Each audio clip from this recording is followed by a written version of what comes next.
সুবার assistant Sabbir দাঁড়িয়ে আছে তার পাশে। সামনে চেয়ারটাতে বসে আছে কিয়ান। বাবা, চাচা যত সময় ছিলেন বাধ্য ছেলের মতোই শুনে গেছে তাদের কথা। সুভা তো অবাক কিয়ানের এত পরিবর্তন দেখে, কিন্তু তারা গিয়েছেন মিনিট পাঁচেক দেরি হয়নি, শুরু হয়ে গেছে কিয়ানের কথা বলা। সেই তখন থেকে বসে বসে মনোযোগ সহকারে ফোন কাটছে আর এটা সেটা বলে সুভাকে বিরক্ত করছে। সুভাকে অফিসের সবটাই বুঝিয়ে দিচ্ছে সাব্বির। তখনই গটমট করে হেঁটে সুবার অফিস রুমে প্রবেশ করে আনহা। সাব্বির গিয়েছে সুবা আর কিয়ানের জন্য কফি আনতে, সাথে কিছু দরকারি কাগজপত্র। আনহা রেগে মেগে দাঁড়িয়ে আছে। এসে সুবার পাশের চেয়ারটাতে নিজের দিকে ঘুরিয়ে হুট করে সুবার হাতের ফাইলটা কেড়ে নিয়েছে। আনহার কাজ পছন্দ হলো না সুভার। কিয়ান রেগে কিছু বলতে যাবে, সুভা থামিয়ে দেয় তাকে। সমস্যাটা কি তোর সুভা? সুভা ঠোঁটের কোণে হাসি রেখায় খেলে গেল। আনহা যেভাবে ফাইলটা কেড়ে নিয়েছিল ঠিক সেভাবেই আনহার হাত থেকে ফাইলটা এনে রেখেছে টেবিলের উপরে। পায়ের উপর পা তুলে বসেছে। কথার উত্তর না দিয়ে এমন করায় আনহার অপমানিত বোধ হচ্ছে। রেগে আবারও বলতে যাচ্ছিল কিছু, তার আগেই সুভা বলে উঠেছে, যদি বলি আমার সমস্যা তুই? কি? আমি তোর সমস্যা? এক কথা দুইবার বলতে পারবো না। কফির কাপ হাতে তখনই আগমন ঘটেছে সাব্বিরের। সুভা সাব্বিরের দিকে তাকিয়ে বলছে, কাজের সময় যেন বাইরের কেউ এসে আমাকে বিরক্ত না করে। আনা বুঝলো সুভা তাকে উদ্দেশ্য করে কথাটা বলেছে। স্থির হয়ে দাঁড়িয়ে রয়েছে সেইখানে। এই সুভার সাথে 2 বছর আগের দেখা সুভার কোনো মিল নেই। সুভার এত পরিবর্তন দেখে অবাক হলো আনহা। আগের সুভাকে আঘাত দিয়ে কিছু বলে কান্না করে ভাসিয়ে যেত, কিন্তু এই সুভা তাকে শত চেষ্টা করেও ভাঙতে পারবে না কেউ। কি ভাবছিস আপু? সুভার কথার ভাবনার জগৎ থেকে বেরিয়ে আসে আনহা। নিজেকে স্বাভাবিক করে প্রশ্ন করে সুভাকে, এত পরিবর্তন হলে কিভাবে তুই সুভা? সুভা খার খাত করে তাকিয়েছে আনহার দিকে। সোজা সাপটা জবাব দিয়েছে, যেভাবে পরিবর্তন হয়েছিস তুই। দীর্ঘশ্বাস ছাড়ল আনহা। হ্যাঁ, আমি নিজেও পরিবর্তন হয়েছে। ভালোবাসাকে নিজের করে পেতে বোনের সাথে মিথ্যাচার করেছি, তোকে ভুল বুঝিয়েছি, কষ্ট দিয়েছি জেনে শুনে, কিন্তু অনুশোচনা হচ্ছে না আমার। যাকে ভালোবাসি তাকে পাওয়ার জন্য এতটুকু স্বার্থপর হলে কি খুব ক্ষতি? সাব্বির আসতে তার কানে গিয়েছে সুভার আদেশ। বুঝেছে সুভা কেন বলেছে কথাটা। আনাকে বলতেই যাচ্ছিল চলে যেতে এইখান থেকে, তার আগে আন্ধায় বেরিয়ে গেছে। পরের দিন আবার কিরণকে নিয়ে অরণ্য এসেছে শপিং মলে। কিরণের জন্মদিন ছিল, একদিন আগে বোনকে কিছু দেওয়া হয়নি, তাই নিয়ে এসেছে আজকে। কেনাকাটা প্রায় শেষ। অরণ্য একটা কালো রঙের সুন্দর জর্জেট শাড়ি হাতে তুলে নিয়েছে।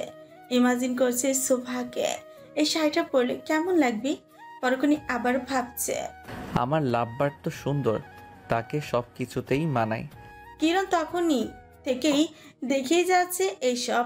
অরণ্য কার জন্য নিয়েছে শাড়িটা বুঝতে বাকি নেই তার। এদিকে অফিস শেষ করে কিয়ান আর সুভাও এসেছে। আজকে অফিসে দ্বিতীয় দিন ছিল। কিয়ানকে এনেছে ধরে বেঁধে।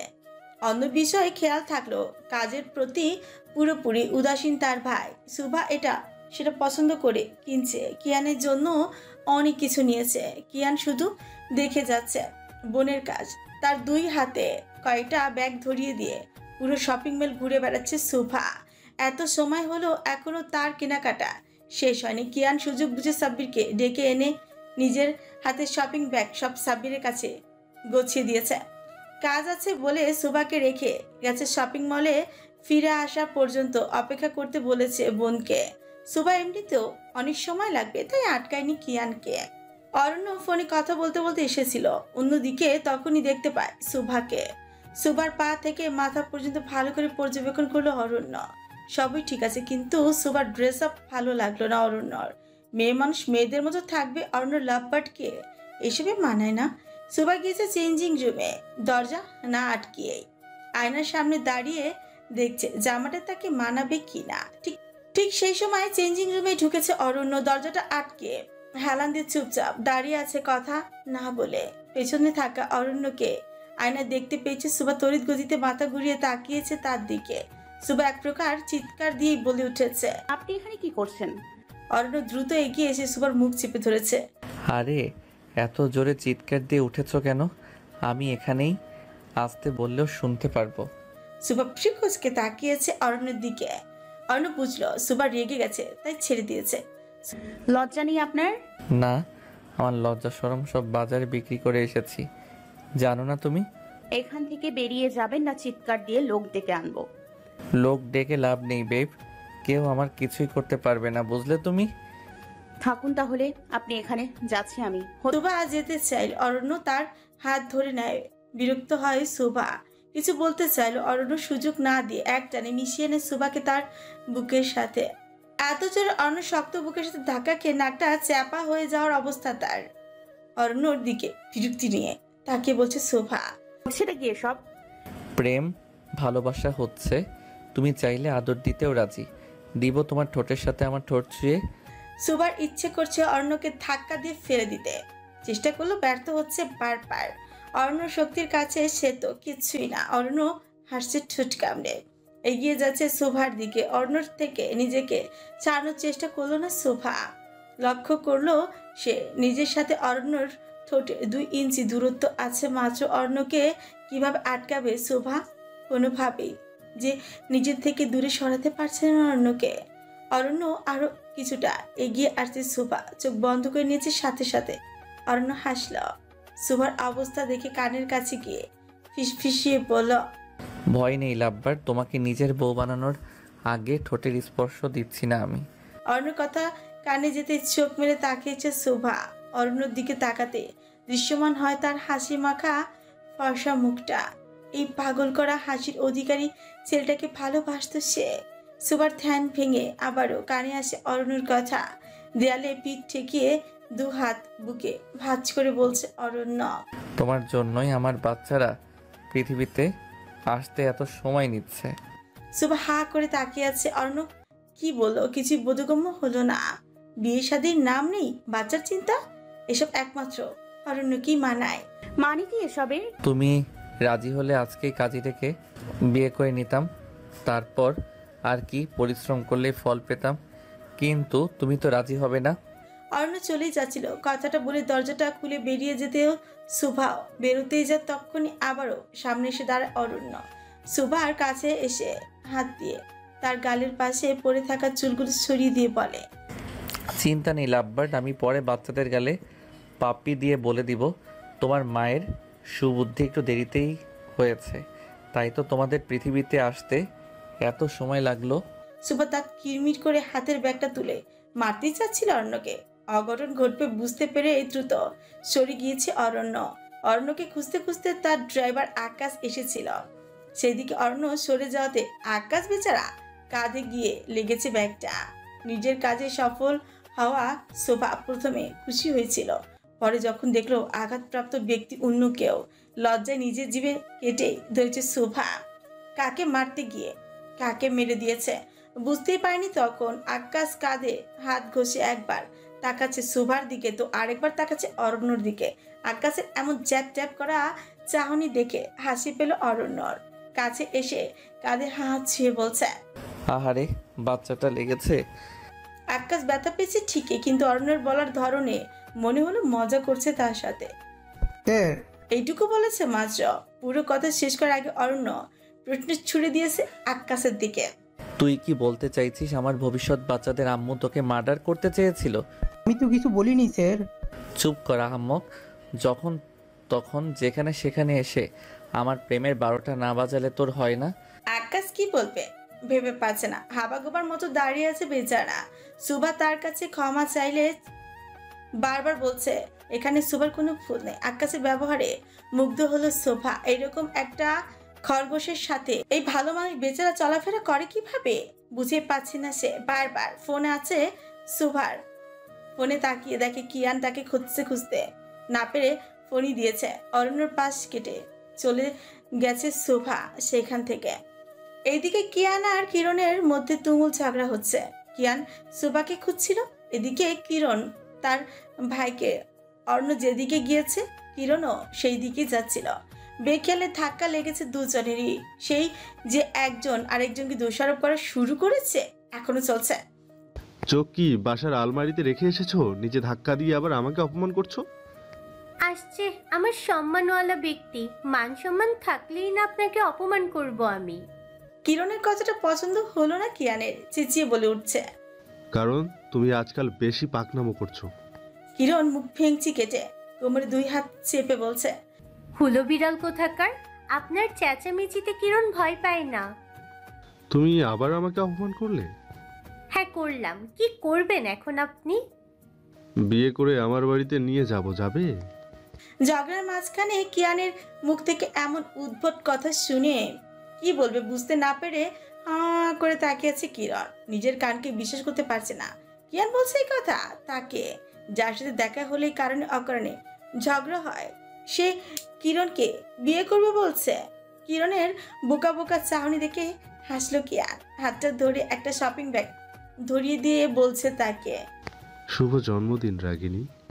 এবার অবাকের চূড়ান্ত সীমায় পৌঁছলো কিরণ। তার জন্মদিনের কথা কিয়ান জানলো কিভাবে? কিছু বলতে গেলে সুযোগ না দিয়ে কিয়ান চলে গেছে সেখান থেকে। দূরে দাঁড়িয়ে কেউ দেখছে সবটাই, যে কেউ দেখলে বলে দিবে কিয়ানের ভালো লাগা আছে কিরণের প্রতি। গাড়ি দরজা ঠেলে ভেতরে ঢুকবে এমন সময় রিং হয় শোভার ফোনে। চোখের সামনে আনলে ফোনের স্ক্রিনে ভেসে উঠলো কিরণের নামটা। ফোনটা ধরে কানে নিয়েছে এমন সময় পেছন থেকে ডেকে উঠেছে কিরণ।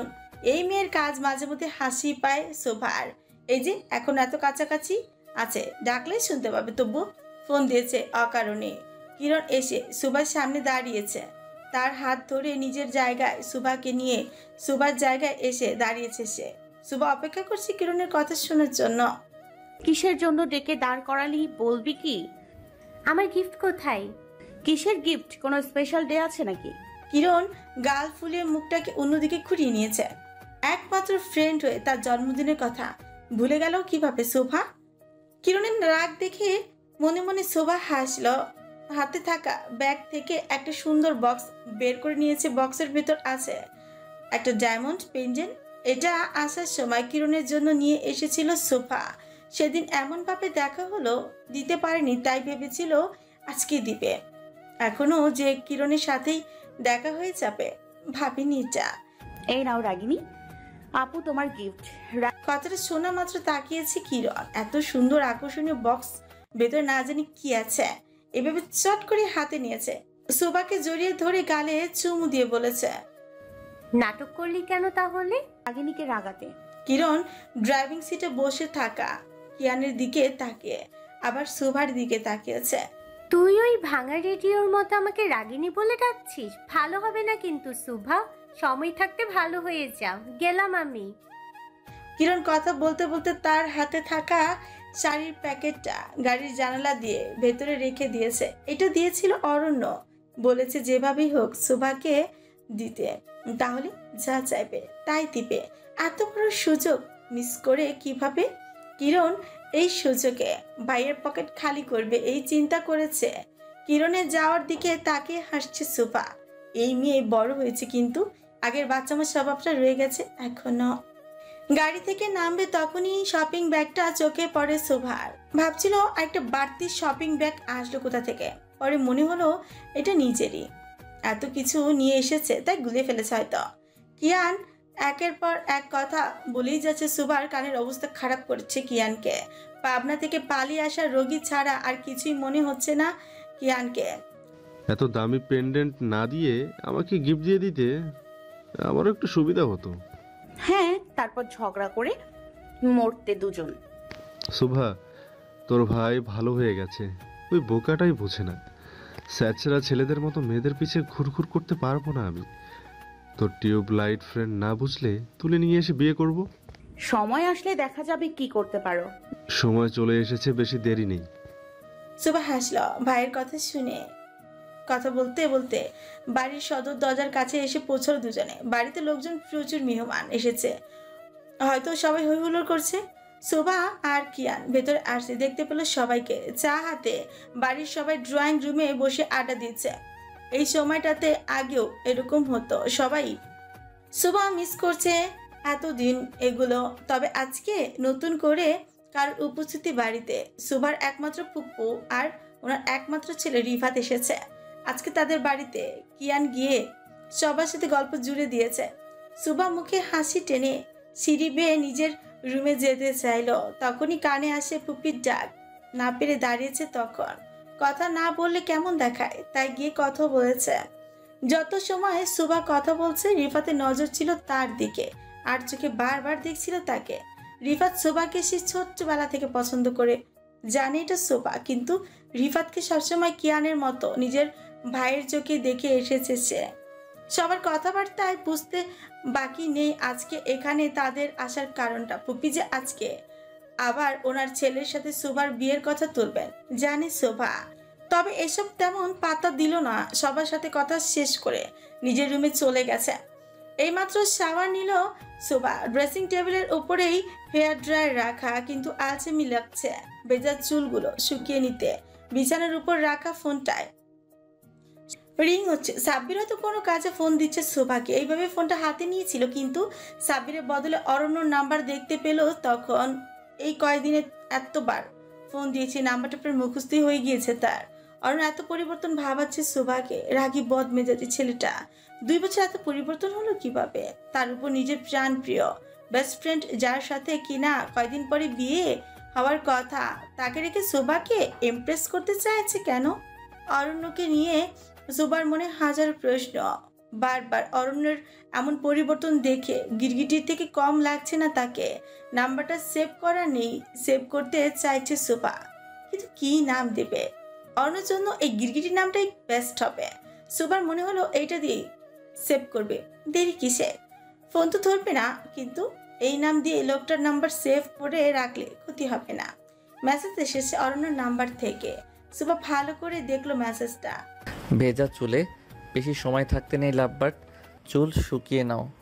আমি কাছে এসে গভীর স্পর্শ এঁকে দিলে ভেজা চুল শুকানোর সময় পাবে না। অরণ্যর কথার মানে বুঝা মাত্র ফোনটা হাত থেকে চট করে বিছানায় রেখে দিয়েছে শোভা। বুকের ভেতর কেমন ড্রিম ড্রিম আওয়াজ হচ্ছে। কেন হচ্ছে এমন? অরণ্য এই যে এতটা হাড়ি বজ্জাত জানা ছিলই না শোভার। বেশি কিছু না ভেবে আয়নার সামনে গিয়ে চেয়ারটা টেনে বসেছে। হেয়ার ড্রায়ার দিয়ে ভেজা চুলগুলো শুকিয়ে নিয়েছে। আয়নায় স্পষ্ট দেখা যাচ্ছে দরজার সামনে দাঁড়িয়ে থাকা রিফাতকে। শোভা সেদিকে তাকালো। দাঁড়িয়ে আছেন কেন রিফাত ভাই? ভেতরে আসুন। শোভার কথার ভেতরে আসার সাহস পেল রিফাত। এগিয়ে এসে দাঁড়িয়েছে শোভার সামনে। তুমি পুরোপুরি চেঞ্জ হয়ে গেছো শুভা। চেহারায় না স্বভাবে? দুটোতেই। হাসলো শোভা। এই কথাটা নতুন শুনছে না সে। এসেছে পর থেকে আনহার মুখ থেকে শুনছে বহুবার, কিন্তু পরিবর্তন হওয়ার পেছনে যে কারণ আছে এটাও তো অজানা নেই কারোর। কথা কাটানোর জন্য শোভা প্রশ্ন ছুড়ে দেয় রিফাতের দিকে। আর কিছু বলবেন ভাইয়া? আমাকে তুমি করে বলতে অসুবিধে কোথায় তোমার, জানতে পারি এটা? আমাদের ভাই বোনদের মধ্যে আপনি সবার বড়, আপনাকে আপনি করে বললেই অভ্যস্ত আমি। তোমাকে কোনো কালেই আমি নিজের বোন ভাবিনি শুভা, জানো নিশ্চয় এটা। আমিও কোনো কালই ভাই ব্যতীত অন্য কোনো নজরে আপনাকে দেখিনি রিফাত ভাই। রিফাতের হাসি মুখটা চুপসে গেল মুহূর্তেই। এই কথাটা বহুবার শুনেছে সে, তবুও নিজেকে আটকাতে পারে না। বারবার ছুটে আসে এই মেয়েটার কাছে ভালোবাসা চাওয়ার বাহানায়। খাবার খাওয়ার জন্য শোভা আর রিফাতকে ডাকতে এসেছেন তার চাচি। আসছি বলে ওনাকে যেতে বলল শোভা। তিনি আর দাঁড়ান চলে গিয়েছেন। তখনই শোভা চলেই যাচ্ছিল। রিফাতকেও আসতে বলেছে। মেঝেতে কিছু একটা পড়ে আছে, খেয়াল করেনি অসাবধানতায় পা পিছলে পড়ে যেতে নিচ্ছিল। দ্রুত এসে পড়ে যাওয়া থেকে শোভাকে আটকা রিফাত। শোভা রিফাতের দিকে তাকিয়ে ভাবছে, কত বড় আহম্মকের মতো কাজটাই না করলো। দেখে শুনে চলাফেরা করলে এমন অঘটন ঘটতো না। ঠিক সেই সময়টাতে শোভার রুমের পাশ দিয়ে নিচে যাচ্ছিল আনহা। চোখ যায় শোভা আর রিফাতের দিকে। দরজার আলে লুকিয়ে দেখছে সবটাই। মুখে তার শয়তানি হাসি। হাতে থাকা ফোনটা দিয়ে পটাপট কয়েকটা ছবি তুলে নিয়েছে। শোভা দেখে ফেলবে বুঝতে পেরে সরে গিয়েছে সেইখান থেকে। যেতে যেতে ফোনটা চোখের সামনে নিয়ে এসে বলছে, কখন কি কাজে লাগে বলা তো যায় না, এটাও লেগে যেতে পারে। নতুন করে আবার কার ক্ষতি করার চিন্তা করছিস তুই? কিয়ানের কথা কানে আসতেই হাঁটা থামিয়ে পড়েছে আনহা। কিয়ান নিচে যাচ্ছিল, আনহার পেছনে আসছিল। তখনই কানে এসেছে আনহার কথাটা। দাঁত কটমট করে কিয়ানের দিকে তাকিয়েছে আনহা। কার কি ক্ষতি করেছি আমি? জেনেও না জানার ভান করিস না। কিয়ান, তোর বড় বোন হই আমি, এইভাবে কথা বলতে পারিস না আমার সাথে। কিয়ান হাসতে হাসতে আনহাকে বলছে, স্বার্থপরদের আবার ভাই বোন ফ্যামিলির কথা মাথায় থাকে তাদের? তারা তো থাকে নিজের উদ্দেশ্য পূরণের চিন্তায়। যেমন তুই নিজে, অন্যদের কি হলো না হলো ভাবিস না, নিজে ভালো থাকলেই হলো, তাই না? কি বলতে চাইছিস তুই? আমি কি বলতে চাইছি ভালো করেই জানিস তুই। তুই কি সুহার বিয়ের বিষয়টা নিয়ে বলছিস? তুই আর বাড়ির বাকিরা ভালো করে জানিস অরণ্যের সাথে বিয়েটা সুহার নিজেই ভেঙেছিল। হ্যাঁ, আর তুই ভালো করেই সবার কানে বিষ ঢেলেছিস। বাড়ির সবাইকে হাত করতে পারলেও আমাকে পারিসনি কিন্তু। সুহার প্রতি এত ভালোবাসা কেন তোর? আমি কি তোর কেউ নই? সবসময় সুভার হয়ে কথা বলাটা বন্ধ কর তুই। তোর মতো স্বার্থপরকে নিজের বোন ভাবতেও লজ্জা লাগে আমার। আম্মু আব্বু আর বাকিরা না জানলেও তুই কেমন আমি সুভা ভালো করেই জানি এটা। তোদের ভাবনাতে আমার যাই আসে না, বুঝলি? তোর বোনকে সাবধান করবি, আমার হবু বরের থেকে দূরে থাকে যেন। তুই এত নির্লজ্জ কেন রে? এইটুকু বলেই চলে গেছে কিয়ান। আনহা পরে কি বলেছে না বলেছে কানে দেয়নি। আনহার সাথে আজকাল কথা বলতে বিরক্ত লাগে কিয়ানের। বাইরে থেকে বোঝা না গেলেও মনে মনে সুভার প্রতি কি পরিমাণ হিংসে আনহার জানে ভালো করে কিয়ান। খাবার টেবিলে বসে আছে সবাই। রিফাত সুভার ঠিক মুখোমুখি বসেছে। সুভার মনটা আজ কে ভালো, কতদিন পর পরিবারের সবার সাথে একই টেবিলে বসে খাবার খাচ্ছে। রিফাত ছেলেটা বারবার আর চোখে তাকাচ্ছে সুভার দিকে। বুঝতে পারলো এত মানুষের মাঝখানে কিছুই বলতে পারছে না। সুভা চুপচাপ বসে আছে। খাবার প্রায় শেষের দিকে সুভার আব্বু উঠেই যাচ্ছিলেন, তখনই বোনের কথায় থেমে যান। মেয়ের বিয়ের বয়স পেরিয়ে যাওয়ার আগে বিয়ে দেওয়া দাও ভাইজান। মেয়েদের এত দেরি করে বিয়ে দিলে ভালো দেখায় না। ননদের কথা শুনে বাড়ির দুই বউ একজন অন্যজনের মুখ চাওয়াচাই করছেন। বোনের প্রশ্নের উত্তরে জাহিদ হোসেন মো বলছেন, মেয়ে আমার বড় হয়েছে, বাবার পছন্দের সাথে তার পছন্দ মিলবে না, পছন্দের ব্যাপারটা তার উপরেই ছেড়ে দিয়েছি। আর বাড়ির বড় মেয়ে আনহা, আগে আমাদের পছন্দে তার বিয়ে দিব, পরে বাকিদের যা ইচ্ছা করবে। কিয়ান আর সুভা একজন অন্যজনের দিকে তাকালো। বাবার খোঁচা মারা কথাটা কারণ বুঝতে বাকি নেই তার। কিয়ান কিছু বলতে যাবে, সুভা ইশারা দিয়ে থামিয়ে দেয় তাকে। আন্নার বিয়ে আজ না হয় কাল হবে, সব তো ঠিকঠাক আছে। তোমাদের কারোর আপত্তি না থাকলে সুবাহাকে আমার কাছে নিয়ে যেতাম সব সময়ের মতো।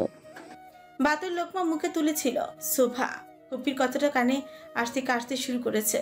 কিয়ান টেবিলে থাকা গ্লাসটাতে পানি নিয়ে বোনের দিকে এগিয়ে দিয়েছে সাথে সাথে। এত তাড়াহুড়ো করে খাচ্ছিস কেন? আস্তে খা। সুভা কথা বলো না, আবারও মনোযোগ দিয়েছে খাবারের প্লেটে। সুভার আব্বু আর চাচু দুজনেই সোফায় গিয়ে গিয়েছেন সেখানে সুভার ফুপিও। কথাবার্তা কি হচ্ছে সবটাই কানে আসছে সুভাদের। সেরিনা বেগম আর ওনার জায়ের প্রস্তাবটা খারাপ লাগেনি রিফাতকে। ছোটবেলা থেকেই দেখেছেন তারা ছোট ভদ্র স্বভাবের, ভালো চাকরি করে, বাবার সম্পত্তিও কমতি নেই। বহুদিন আগে এই প্রস্তাবটা দিয়েছিলেন জাহিদ হোসেনের বোন, তখন পাত্তা দেননি তিনি। বন্ধুর ছেলেকেই মেয়ের জন্য সঠিক করে রেখেছিলেন। কে জানতো ওনার পছন্দ আর মেয়ের পছন্দ এক হবে না। শেষ মুহূর্তে এসে বিয়ে ভেঙে দিল সুভা। মেয়ের কাজে বন্ধুর কাছে লজ্জিত হয়েছে জাহিদ হোসেন। আজও মনে আছে সেই দিনের কথা। সুভা ফুপির প্রস্তাবে সায় জানাতে সময় নিচ্ছিলেন জাহিদ হোসেন। ভাইয়ের অবস্থা দেখে বাধ্য হয়ে জাভেদ হোসেন নিজেই বলেছেন, ঘরের মেয়ে ঘরেই থাকলো, এখানে আপত্তি থাকতে যাবে কেন? ভাইয়ের কথা শুনে খুশি হয়েছেন রিফাতের আম্মু। রিফাত নিজেও খুশি হয়েছে খুব। মুখে তার রাজ্য জয় করা হাসি। ভাবতে পারছে না এত সহজে সবটা মেনে নিয়েছে। সুবার গলায় খাবার আটকে এসেছে, গিলতে কষ্ট হচ্ছে যেন। সবার কথা শুনে নিজেকে স্থির রাখতে পারছে না কোনোভাবে। কেন হচ্ছে এমন? নিজেকে নিজে প্রশ্ন করছে। এখান থেকে না গেলে রাগে কিছু একটা করে ফেলবে, সেই জন্য উঠে দাঁড়িয়েছিল যাবে বলে। কিয়ান বড় বড় চোখ করে তাকিয়েছে সুভার দিকে। ভাইয়ের তাকানোর মানে বুঝতে পেরে বলছে সুভা, আর খাবো না ভাইয়া, আমার খাওয়া শেষ। পেটের খাবার শেষ করে যা, অন্যদের কথায় কান দেওয়ার দরকার নেই। সুভার ভালো লাগছে না। কিয়ানকে কোনো রকমে বুঝিয়ে উঠে চলে গেছে নিজের রুমে। সুভার যাওয়ার দিকে তাকিয়েছে, কোনো কারণে হাসছে আনহা। গটগট করে হেঁটে সিঁড়ি বেয়ে নিজের রুমে চলে গেছে সুভা। উপস্থিত সবাই তাকিয়ে আছে তার যাওয়ার দিকে। জাহিদ হোসেন মনে মনে এসে বলছেন, আমি জানি প্রিন্সেস, এই বিয়ে তুমি করবে না। পাশে থাকা ওনার স্ত্রীর কাঁধে হালকা ধাক্কা দিয়ে জিজ্ঞেস করছেন, কিছু কি বললে? কই না তো, কিছুই বলিনি। ভুল শুনেছ তুমি। আমি স্পষ্ট শুনলাম কিছু বলছো। বয়সের সাথে মাথাটাও যাচ্ছে তোমার। জাহিদ হোসেনের কথাটা বলেই সবার থেকে বিদায় নিয়ে জায়গা ছেড়েছেন। বাকিরা বসে বসে কথা বলছে। এখনো রিফাতরা আজকে থাকবেন এখানে। রুমে ঢুকে শব্দ করে দরজাটা বন্ধ করে দিয়েছে শোভা। এত জোর দরজা আটকানোর শব্দ সবাই তাকিয়েছে সেদিকে। কিয়ানের খাওয়া শেষ, তবু বসে আছে। কি কথা হচ্ছে শোনার জন্য। শোভা যে রেগে গেছে বুঝতে বাকি নেই। রাখবেই না কেন? ছোটবেলার থেকে ভাইয়া ডেকে এসেছে রিফাতকে, তার সাথে নাকি আবার বিয়ে। শোভার জন্য রিফাতকে মোটেও পছন্দ হয়নি কিয়ানের। সবাই রাজি হলো শোভা যে এই বিয়ে করবে না, এটা তার জানা। আর কিয়ান আছে কি করতে, সমস্যা একটাই, লাগবে। রিফাত উঠে যেতে চাইছিল শোভার রুমের দিকে, কিয়ান এসে আটকেছে। সবাইকে বলেছে শোভাকে এখন বিরক্ত না করতে। অন্ধকার রুমে হাত পা ছড়িয়ে বিছানায় পড়ে আছে অরণ্য। কিরণ এসে ডেকে গেছে রাতের খাবার খেতে। অরণ্যর প্রত্যুত্তর পায়নি, বিরক্ত না করে চলে গেছে নিচেও। কিরণ যেতেই বিছানায় থাকা ফোনটা হাতে তুলে নিয়েছে সে। হসপিটালের জুনিয়র ডক্টর আর অরণ্যর ফ্রেন্ড আদ্রিস তাকে বলেছিল কিছু প্রয়োজনীয় কাগজপত্রের ছবি পাঠাতে, সেটা দেখবে বলে ফোনে গ্যালারিতে ঢুকেছিল। চোখ যায় হলুদ শাড়ি পরিহিত এক সুন্দরী মেয়ের ছবির দিকে। ছবিটা তার গায়ে হলুদের, গলায় কানে মাথায় কাঁচা ফুলের গহনা দিয়ে সেজেছে। হলুদ শাড়ি, কাঁচা ফুলের গহনা, ঠিক যেন সূর্যমুখী ফুলের মতো লাগছে তাকে। মুখে ঘায়াল করা মিষ্টি হাসি, এই হাসিতে পাগল হয়েছিল অরণ্য। মেয়েটার কথা বলার ভঙ্গি, চাল নজর কেড়েছিল তার। ছবিটা প্রায় 2 বছর আগের তখনকার সুভার সাথে আজকের সুভা কত ব্যবধান। আগে যে মেয়ে কারণে অকারণে হাসতো, সে এখন প্রয়োজন ছাড়া কারোর সাথে কথা পর্যন্ত বলে না। সে এত পরিবর্তন কেন? এই পরিবর্তনের কারণটাই বা কি? সবটাই অজানা অরণ্যর কাছে। অরণ্য উঠেই যাচ্ছিল, খিদে পেটে ইঁদুর দৌড়াচ্ছে। তার না খেলে হবে না। ফোন এসেছে আনহার নাম্বার থেকেও, রিসিভ করেনি অরণ্য। খেয়ে দিয়ে আগে চাঙ্গা হবে, তারপর বাকি সব। কিন্তু বারবার ফোন দিচ্ছে আনহা, দরকারি কিছু বলবে হয়তো এই ভেবে রিসিভ করে নিচ্ছিল, কিন্তু রিসিভ করার আগেই কলটা কেটে গেছে। আনহা ছবি পাঠিয়েছে কিছু। অরণ্য ছবিগুলো দেখলো, দেখা মাত্র পায়ের রগ মাথায় উঠে গিয়েছে। তার ফোনটাকে এত জোরে ছুঁড়ে ফেলেছে যে দেয়ালে থাকা কাচের ফ্রেমের ছবিটা ভেঙে মেঝেতে পড়েছে। দামি ফোনটার গ্লাস ভেঙে গিয়েছে, মাটিতে পড়ে আছে সেটা। রাগ হচ্ছে অন্য বেডসাইড টেবিলের উপরে থাকা পানির জগ, গ্লাস, সব জিনিসপত্র ছুঁড়ে ফেলেছে। সাথে সাথে কিরণ যাচ্ছিল অরণ্য রুমের পাশ দিয়েই। না চাইতো চোখ পড়েছে ভাই উগ্র মেজাজ। এরকম কেন করছে অরণ্য? খুব বেশি রাগ না করলে তো এরকম করে না। অরণ্য বিছানায় বসেছে, চোখ বন্ধ করে রাগ নিবারণের চেষ্টা চালাচ্ছে। দরজা খোলা থাকায় রুমে ঢুকতে সাহস হয়নি কিরণের। রুমে এসে লাইট জ্বালিয়েছে সে। হঠাৎ ঘরে আলো জ্বলেও চায়, চোখ মুখ কুচকে বন্ধ করে নিয়েছে অরণ্য। ধমক দিয়ে উঠেছে কিরণকে। লাইট অন করেছিস কেন? তোকে কে বলেছে এখানে এসে পাকনামো করতে? নিজের রুমে যা।